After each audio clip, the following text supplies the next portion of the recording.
পহেলা বৈশাখ নিয়ে বলেছিলাম না যে পহেলা বৈশাখ শুধুমাত্র পহেলা বৈশাখ না, পহেলা বৈশাখের ভিতরে ওখানে পূজার দিনগুলোকে ঢুকিয়ে দেওয়া হয়েছে। মনে আছে কি? ঠিক এই একলা মে কোথা থেকে আসলো? ওতে একজন ছিল না, 4 জনে ছিল। আপনি যদি একটু তথ্য খুঁজতে যান দেখবেন প্রাচীন ইউরোপে রোমান পৌত্তলিকরা এই পহেলা মে ফুলের দেবী ফ্লোরার উপাসনা করত। কার উপাসনা? ফ্লোরার উপাসনা করত। কোন তারিখে? কথা বলেন, পহেলা মে। তাহলে এই পহেলা মে একটা উপাসনা পাইলাম। রোমান পৌত্তলিকগণ এই তারিখে এটা করত। তাহলে আমরা উপাসনা এই তারিখে একটা পাই, তাই না? দ্বিতীয় নম্বরে, পরবর্তীকালে প্রাচীন মধ্যযুগীয় ইউরোপে যখন মানুষেরা বসন্তের শুরুর জন্য তারা এই দিনটাকে উপলক্ষ করে তারাও এখানে উদযাপন করত। তাহলে পহেলা মে কয়টা পাইলাম? একটা উপাসনা, আর একটা বসন্তকাল আসার আগমনের কারণে এই দিনটাকে কি করত? উদযাপন করত। তখনও আমরা যে উদ্দেশ্যে এই দিনটাকে পালন করি সেটা আসে নাই। এবার আসেন 1886 সালে 4 মে আমেরিকার শিকাগো শহরে শ্রমিক বিক্ষোভ হয়। সেই শ্রমিক বিক্ষোভে পুলিশের সাথে সংঘর্ষ হয়। সেই সংঘর্ষ কেন্দ্র করে ঘটনা ঘটল কোন দিন? 4 মে। সেই সংঘর্ষকে কেন্দ্র করে 1889 সালে প্যারিসের সোশ্যালিস্ট পার্টি 1 মেকে আন্তর্জাতিক শ্রমিক দিবস হিসেবে ঘোষণা করেন। এই 4 মের শ্রমিক দিবসের ঘটনাটা নিয়ে আসা হলো কত মেতে? পহেলা মেতে। তখন থেকে এটা পালন করা হচ্ছে। ভালো কথা। এখন আমরা শ্রমিক দিবস হিসেবেই মানি, শ্রমিক দিবস হিসেবেই জানি, যেহেতু এটা আন্তর্জাতিকভাবে স্বীকৃত। আমরা ওই উপাসনার দিকে এখন আর, কিন্তু উদ্দেশ্যটা ছিল কি? ওইটা যে ওই দিনটাকে কেন্দ্র করে যেন শ্রমিক দিবস পালন করতে যায় কি হয়, বোঝেন নাই? ওই দিনগুলো উদযাপন করা হয় যে দিনগুলো তারা কি করত? পূজা করত, পালন করত। এই দুইটাকে সমন্বয় করে তৃতীয়টার সাথে এসে ঘোল ঢেলে দিছে। তো যাই হোক, আমার কথা হলো আমরা শ্রমিক দিবস পালন করি। শ্রমিকের কথা আল্লাহ তাআলা কোরআনের অনেক জায়গায় বলেছেন, নবীজি সাল্লাল্লাহু আলাইহি সাল্লাম অসংখ্য হাদিসে বলেছেন। তাহলে শ্রমিকের গুরুত্ব, শ্রমিকের মর্যাদা আল্লাহ দিছেন কি দেন নাই? কোন শ্রমিককে দিছেন এটা বুঝতে হবে। আল্লাহ কোন শ্রমিকের মর্যাদা দিছেন? যে শ্রমিকদের আমানত আছে। কি আছে? আমানতদারিতা আছে, ওই শ্রমিককে আল্লাহ তাআলা মর্যাদা দিছেন। আর যে শ্রমিকের আমানতদারিতা নাই, আল্লাহ তাকে মর্যাদা দিতে দেন নাই। তার কথা আল্লাহ নবী বলেছেন, সে আমার উম্মত না। সে আমার কি না? উম্মত না। আমার ভাইরা, তাহলে শ্রমের জন্যই মানুষ আসছে দুনিয়াতে। আর শ্রমের মাধ্যমে কার সাথে মোলাকাত হয়? আল্লাহর সাথে মোলাকাত হয়। আর শ্রমিককে আল্লাহ তাআলা মর্যাদা দিয়েছেন নবীদের সঙ্গে, স্তর ভিন্ন, কিন্তু নবীরা যে কাজগুলো করেছেন সেই কাজগুলোর কথা আল্লাহ তাআলা শ্রমিকদের ক্ষেত্রেও দিয়েছেন। কোনো মানুষ যদি এই কাজগুলো করে তো নবীদের ওই সমস্ত কর্মের গুণে গুণান্বিত হয়ে যায়। কথা ঠিক না? এরপরে আল্লাহ তাআলা প্রত্যেকটা শ্রমিকদেরকে আমানতদার হতে বলেছেন, যে যদি আমানত না থাকে তাহলে মামলা কে করবে? আল্লাহ করবে। কিন্তু বর্তমান দুনিয়ার সমাজে মালিক মনে করে আমি সব। কিন্তু একটা কথা জেনে রাখেন, এই দুনিয়ার জমিনে যদি শ্রমিক না থাকতো, মালিক শব্দটা থাকতো না।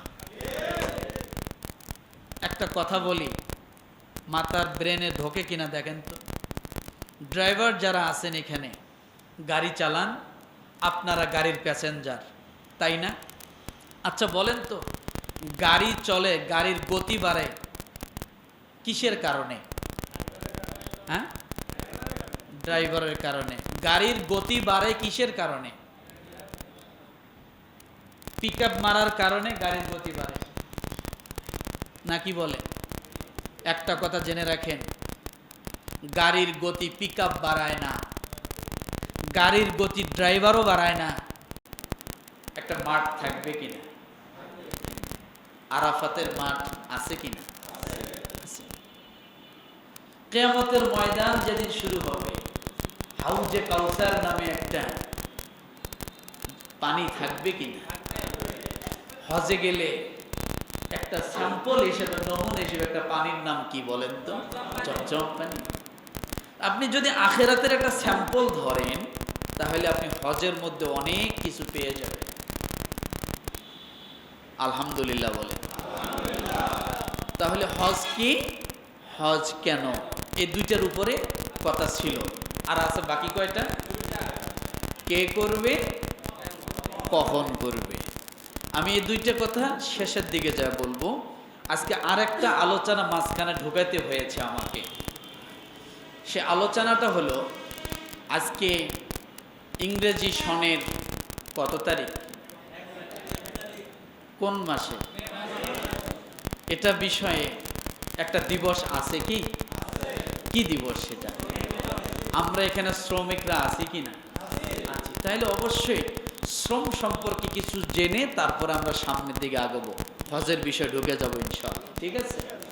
আসলে পর্যায়ক্রমে অনেক সময় ঢুকতে হয়, অনেক কথা স্কিপ করে আবার আরেকটা কথা সেখানে ঢুকাইতে হয়। তাহলে এখন যে আলোচনাটা করতেছি, এটা কিসের উপরে? শ্রমিকের অধিকার এবং মর্যাদা। কি বলেন তো? শ্রমিকের অধিকার, শ্রমের মর্যাদা এবং গুরুত্ব, এটার উপরে আজকে কথা শুনবো সামান্য সময়। দেখি আল্লাহ তাআলা শ্রমের মর্যাদা দিয়েছেন কিনা। কিন্তু দুনিয়ার জমিনে বর্তমান সময়ে দেখা যায় শ্রমিকের কোনো মর্যাদা মানুষ দিতে চায় না। কথা ঠিক না? কিন্তু আল্লাহ তাআলার দরবারে কি আছে, একটু ওখান থেকে আসি নাকি বলেন।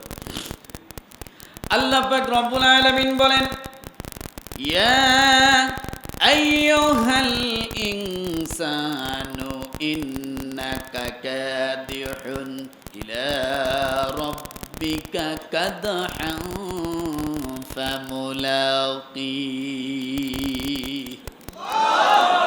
তাহলে বোঝা গেল আপনাদের পক্ষে একটা আয়াত। কথা বলেন না কেন? আলহামদুলিল্লাহ বলেন। আল্লাহ আপনাদেরকে বাদ দেন নাই, আপনাদের কথা আল্লাহ কোরআনে ঢুকাই দিয়েছে। সুবহানাল্লাহ বলেন। আসুন একটা একটা করে শুনবো। আল্লাহ পাক রব্বুল আলামিন সূরা ইনশিকাকের 6 নম্বর আয়াতে বলেন, হে মানুষ, দুনিয়ার সমস্ত মানুষকে আল্লাহ ডাক দিয়ে একত্রিত বললেন। শুধু ইমানদারকে আল্লাহ বললেন না, শুধু মুত্তাকিকে আল্লাহ বললেন না, শুধু মুসলমানকে আল্লাহ বললেন না, হিন্দু জাতি ধর্ম বর্ণ নির্বিশেষে কামার কুমার জেলেতাতি ডাক্তার মাস্টার যারা আছে, সমস্ত মানুষ নামে যারা এই দুনিয়ার জমিনে জন্মগ্রহণ করেছে, আমার আল্লাহ তাআলা সকলকে একটা প্যান্ডেলের মধ্যে নিয়ে আসলেন, একটা ছাতার নিচে নিয়ে এসে আল্লাহ একটা ঘোষণা করে দিলেন, ইয়া আইয়ুহাল ইনসান। কি বলেছেন?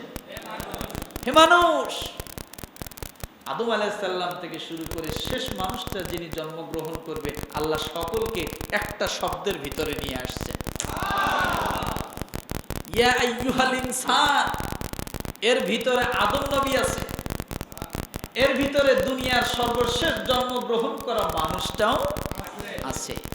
ছোট্ট একটা শব্দ, কিন্তু এটার পাওয়ার কত, এটার মেমোরি কত, এটার জায়গা কত। ইয়া আইয়ুহাল ইনসান।